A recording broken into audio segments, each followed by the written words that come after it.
Madiaye Mbodj, ministre conseiller du président de la République, Excellence attaché culturel de l'ambassade de Chine, représentant son Excellence l'ambassadeur ici, président du conseil d'administration du musée des civilisations noires, mes chers collègues, j'ai l'honneur d'en avoir aujourd'hui, j'en suis très heureux, le professeur Abdou Salam Fall, le professeur Abdoulaye Kamara, Ibrahima Thiaw, Saliou Ngom et tant d'autres, qui nous viennent de l'université, sans compter ceux qui sont le professeur Ibrahima Wane, ceux qui sont membres du conseil d'administration. Je devais y ajouter peut-être le secrétaire d'État qui est en route, qui nous fait défiler en route, et également Madame le représentant du chef de l'État, Aminata Touré, qui est également en route. Ils sont un peu gênés par les bouchons, ils devraient nous rejoindre. Alors, je ne pense pas être long, puisque si on a bien tendu l'oreille, si on a bien regardé entre le spectacle que nous avons vu, qui portait sur la restitution, cette forme de performance artistique, qui a en fait résumé en quelque sorte les principaux objets discursifs du débat qu'on entend sur la restitution des années 60 à aujourd'hui. Si également et il faut laisser de la place à l'exposition que nous allons regarder tantôt, et si on a écouté également la famille omarienne, il reste très peu de place, je crois, pour un discours sur la restitution. Donc je vais me contenter fondamentalement de dire pourquoi nous avons tenu à organiser cette exposition. Lorsque j'ai été installé le 11 septembre dernier, directeur du musée des civilisations noires, quelques jours après, le conservateur du musée, M. Soukou Ndiago, est venu me voir. Il m'a dit une chaîne de télévision internationale est là au musée pour faire deux choses. La première, filmer le musée, quelques espaces, et la seconde, m'interviewer.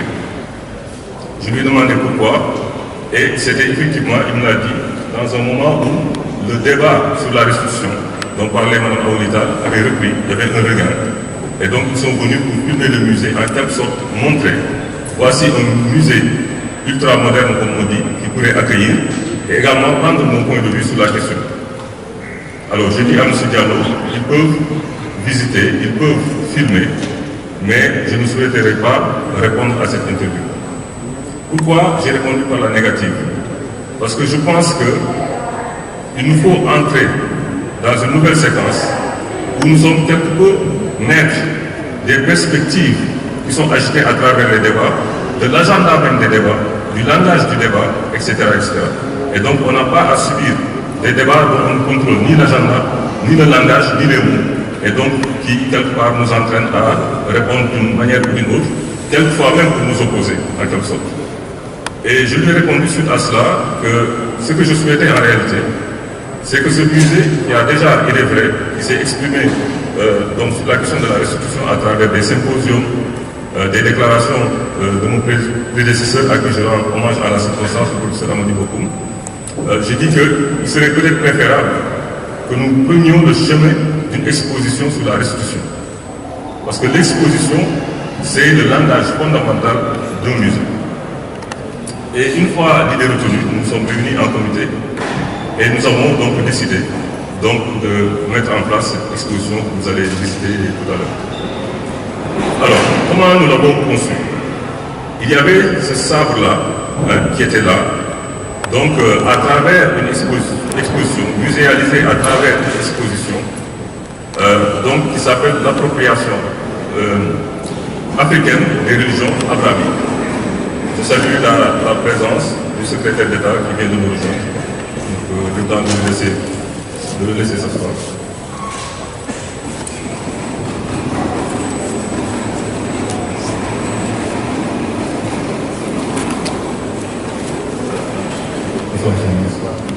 Donc, je disais donc qu'il imaginait de faire une exposition sur la restitution de nous sommes dit qu'il fallait ce sabre-là nous avait été restitué. La restitution avait fait l'objet d'une cérémonie officielle, etc., d'un grand moment de discours, de médias, etc. Et donc, lorsqu'il est arrivé au musée des civilisations noires, il était muséalisé à travers une exposition consacrée à l'appropriation africaine des religions abrahamiques. Donc on voyait ce sable-là avec d'autres objets tels que des manuscrits, tels que des babouches appartenant à un guide confrérique, tels que des koras qui viennent du monastère de Teboussa. Et je salue la présence de Maman Ramsek qui a d'ailleurs fait la scénographie, la muséalisation de cette exposition. Donc nous nous sommes dit qu'il fallait peut-être, pour une fois, isoler ce sable, pour lui permettre de raconter sa propre histoire. Et lorsque le sable raconte sa propre histoire, on entend des choses qui sont revenues dans les discours, que ce soit des représentants de la famille omarienne ou des représentants de la famille omarienne qui ont pris la parole de Mme Aolita. Le sable, en racontant sa propre histoire, nous dit « J'ai été pris à Sibou, avec plus de 500 manuscrits, avec des ouvrages, avec des bijoux en or, dont une partie a été d'ailleurs malheureusement volée, avec même, comme ils l'ont dit, un enfant. » Il nous dit ça. Il nous dit également, rien qu'en France, je suis quelque part dans un musée, entouré par d'autres musées où on a pu dénombrer le rapport Savoie, près de 90 000 objets. Le Sable nous dit en racontant sa propre histoire, j'étais au Sénégal en 90 pour les besoins du sommet de l'OCI et je suis parti. Le Sable nous dit, j'ai été restitué en grand compte avec la présence d'un premier ministre français qui ne m'a pas seulement restitué, il a aussi signé des accords commerciaux, il a aussi signé au même moment des accords de défense. Le Sable, en racontant sa propre histoire, nous dit également que j'ai été quelque part restitué, non pas définitivement, au moins juridiquement, mais temporairement, etc., etc., etc. Et en racontant sa propre histoire, le Sable nous pose effectivement un certain nombre de questions. Il pose des questions aux visiteurs. Pourquoi, je veux dire, toutes ces années après l'annonce du président Macron, survenue en 2017, qui disait que dans les 5 ans, le patrimoine africain serait restitué. Bon, c'est vrai qu'il y a un peu, il dit temporairement, définitivement, mais tout le monde pensait à une restitution massive.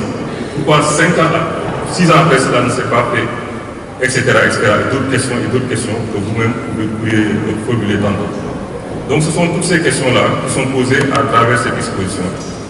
Et nous avons enfin choisi la date anniversaire, parce que Mme Aolita l'a dit, lorsque ce musée, qu'on a dit ultra-moderne, construit selon le cheminement que vous connaissez, donc rêvé, conceptualisé par le président Senghor, plus tard repris par le président Watt, qui, avec l'aide de la coopération chinoise, a pu l'édifier, etc., etc. Ce musée-là, inauguré le 6 décembre 2018, on est aujourd'hui 6 décembre 2024, n'a pu recevoir qu'un objet. Donc c'est cette question fondamentalement qui est posée à travers l'exposition que vous allez voir. Donc je vous remercie au nom du MCN de partager ce moment-là anniversaire avec nous, de partager cette réflexion-là avec nous. Et certainement, après l'exposition que nous allons voir, un débat va s'instaurer et donc cette réflexion continue et également ensemble les uns et les autres, comme l'a fait la famille omarienne, essayer de voir comment, dans un élan panafricain, c'est important, et avec l'appui de nos gouvernants, qui sont sur les questions d'émancipation, sur les questions de révolution culturelle, arriver à effectivement recouvrer ce patrimoine qui est là. Je vous remercie.